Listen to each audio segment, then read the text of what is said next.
Tu penses peut-être que ton problème, c'est de chercher à comprendre tes émotions. Mais j'ai envie de te dire que l'angle mort que tu ne vois peut-être pas, c'est que tu les analyses parfois pour éviter simplement de les ressentir. Bonjour à tous, je suis Kaina, coach en développement personnel.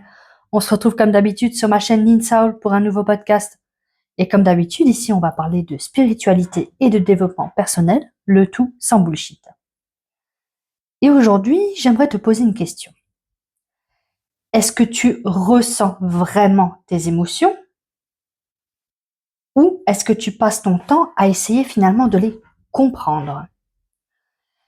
Parce qu'aujourd'hui, avec tout ce qu'on entend finalement sur le développement personnel, on en a parfois développé, j'ai envie de te dire, un drôle de réflexe. On ressent quelque chose et immédiatement, on est déjà là. Pourquoi je ressens ça? Hmm, quelle blessure est activée? C'est quoi le schéma? Est-ce que ça vient peut-être de mon enfant intérieur? Oh, peut-être que c'est mon ego là qui est en train de parler. Et là, tu viens de ressentir une émotion pendant 3 secondes. Et tu es déjà en train de lui faire passer, j'ai envie de te dire, un entretien d'embauche.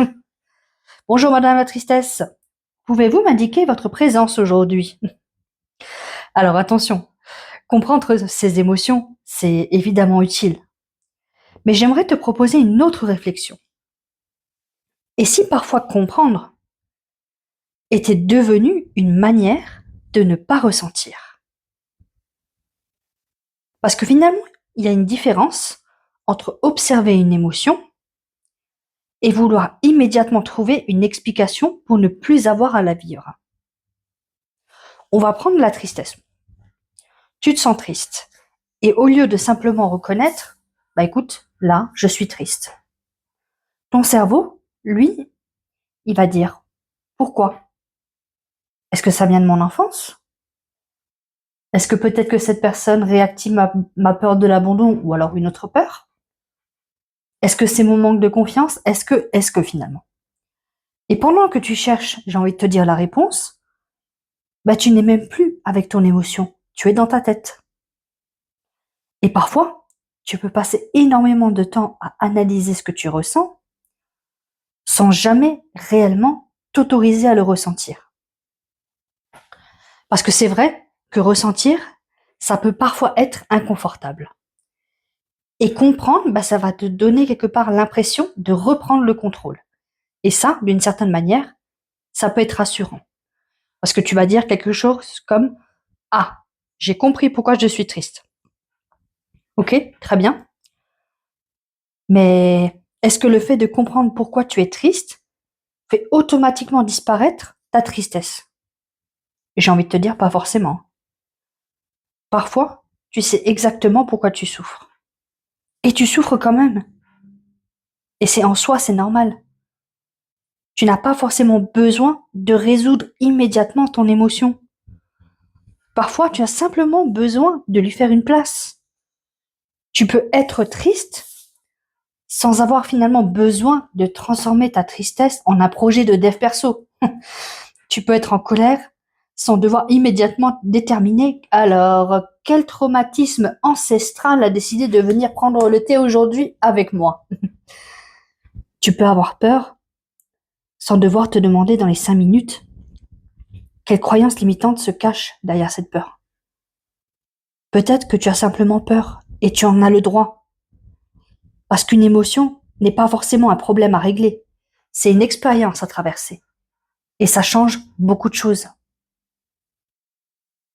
Imagine un instant que tu te cognes le pied contre un meuble, ok? Tu as mal. J'ai envie de te dire que tu ne vas pas immédiatement ouvrir un dossier. Alors, pourquoi mon pied a-t-il choisi de rencontrer cette table? Non, tu constates, aïe, voilà, j'ai eu mal, aïe. Et tu attends que ça passe. Eh bien, certaines émotions peuvent fonctionner exactement de la même manière. Tu n'as pas toujours besoin de les résoudre sur le champ. Tu peux simplement les reconnaître. Écoute, je suis triste. Là, je suis en colère. Et là, je suis déçue. Là, j'ai peur. Et ensuite, respirer. Finalement, quelque part, laisser les choses être là. puis observer ce qui se passe. Parce qu'une émotion, elle n'est pas éternelle. Elle monte, elle atteint finalement un certain niveau, et puis elle évolue. Et parfois, plus tu luttes contre elle, plus tu vas lui donner de la place. C'est comme essayer finalement de repousser, j'ai envie de te dire, une vague avec tes mains. Franchement, bonne chance. Tu vas surtout finir trempé. Et c'est là que j'aimerais t'amener. Et si tu n'avais pas besoin de comprendre immédiatement ce que tu ressens pour avoir le droit de ressentir? Parce qu'on peut aussi tomber dans une forme de pression. Mais je comprends pas, je travaille tellement sur moi. Pourquoi est-ce que je ressens encore ça? Ou alors le fameux, mais je comprends pas, j'ai fait 3 séances, j'ai lu 4 livres, médité dimanche matin, et je suis encore en colère, bordel. Mais qui a dit que ton évolution personnelle devait supprimer toutes tes émotions? Tu peux avoir énormément évolué et être encore triste. Tu peux avoir guéri beaucoup de choses et être encore touché par certaines situations qui se présentent. Tu peux avoir appris à mieux gérer, par exemple, ta colère. Et malgré tout, avoir parfois envie d'envoyer quelqu'un bouler ou d'envoyer quelqu'un sur la lune. Ça ne veut pas dire que tu as régressé. Ça veut juste dire que tu es humain.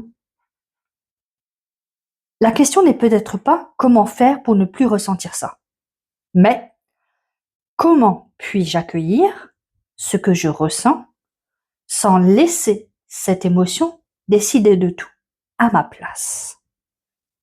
Et là, on rentre dans quelque chose de beaucoup plus intéressant. Parce que ressentir une émotion, ce n'est pas forcément agir sous son influence. Tu peux être en colère et choisir de ne pas envoyer ce message que tu regretteras peut-être demain matin. Tu peux être triste et quand même continuer ta journée doucement. Tu peux avoir peur et malgré tout faire un petit pas. Tu peux être déçu sans conclure pour autant, voilà, tout est foutu. L'émotion peut être là sans pour autant prendre le volant.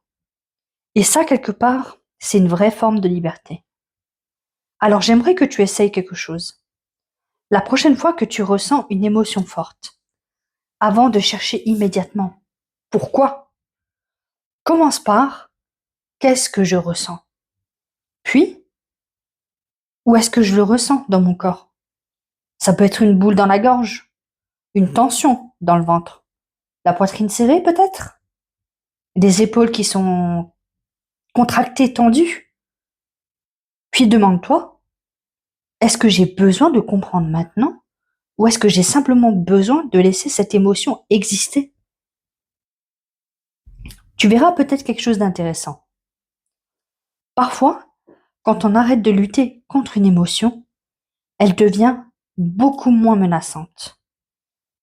Et parfois même, elle nous apporte naturellement une information. Mais pas parce qu'on l'a forcée à parler, c'est parce qu'on lui a enfin laissé la place. Alors aujourd'hui, j'aimerais te laisser avec cette question. Et si tu arrêtais de chercher immédiatement ce que ton émotion veut dire, pour commencer par lui permettre d'être simplement là? Parce que peut-être que ton évolution ne consiste pas à devenir quelqu'un qui ne ressent plus, peut-être qu'elle consiste à devenir quelqu'un qui peut ressentir profondément sans se perdre pour autant dans ce qu'il ressent.